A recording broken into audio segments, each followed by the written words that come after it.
For 38 years, my husband followed the same routine without fail. Every Tuesday morning, he put on his gray jacket, kissed me on the forehead, and went to the bank. I never questioned it. It was just one of those quiet habits that become part of a marriage, like morning coffee or evening walks. When he passed away, the house felt unbearably silent. His chair sat empty, his shoes still by the door. And Tuesdays became the hardest day of the week. A month after the funeral, the bank called and told me I needed to come in to handle a safe deposit box registered in his name. I remember standing in the vault, the air cold and heavy. The clerk slid the small metal box across the table and left me alone. My hands trembled as I opened it, expecting papers, maybe old photos or deeds. Inside, I found a stack of neatly folded letters tied with a faded blue ribbon. Beneath them was a worn leather notebook and a small velvet pouch. My heart raced, not from fear, but from the sudden feeling that I was about to meet a side of my husband I had never known.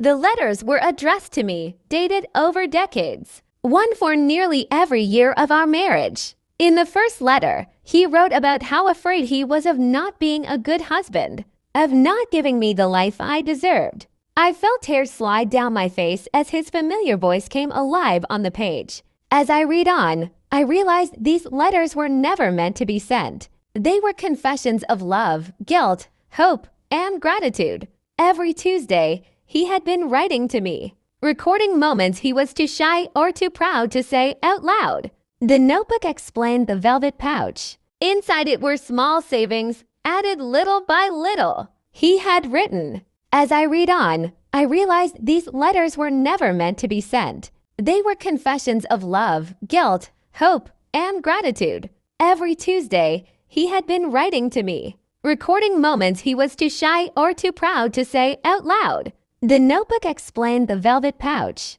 Inside it were small savings, added little by little. He had written that this money was for my dreams, the ones I used to talk about but never chased because life got busy. He mentioned the art classes I once wanted to take, the small seaside trip I dreamed of, and the bookstore cafe I always said I would open one day. He wrote that going to the bank each Tuesday made him feel like he was quietly building something for me. By the time I reached the last letter, my hands were shaking again. He thanked me for loving him in ordinary ways, for cooking his favorite meals, for listening, for staying. He said that if I ever read these, he hoped I would live bravely. I closed the box and sat there for a long time, holding his words close to my chest. The grief didn't disappear, but it softened, wrapped in understanding and love. That evening, I placed the letters beside our bed. For the first time since his death,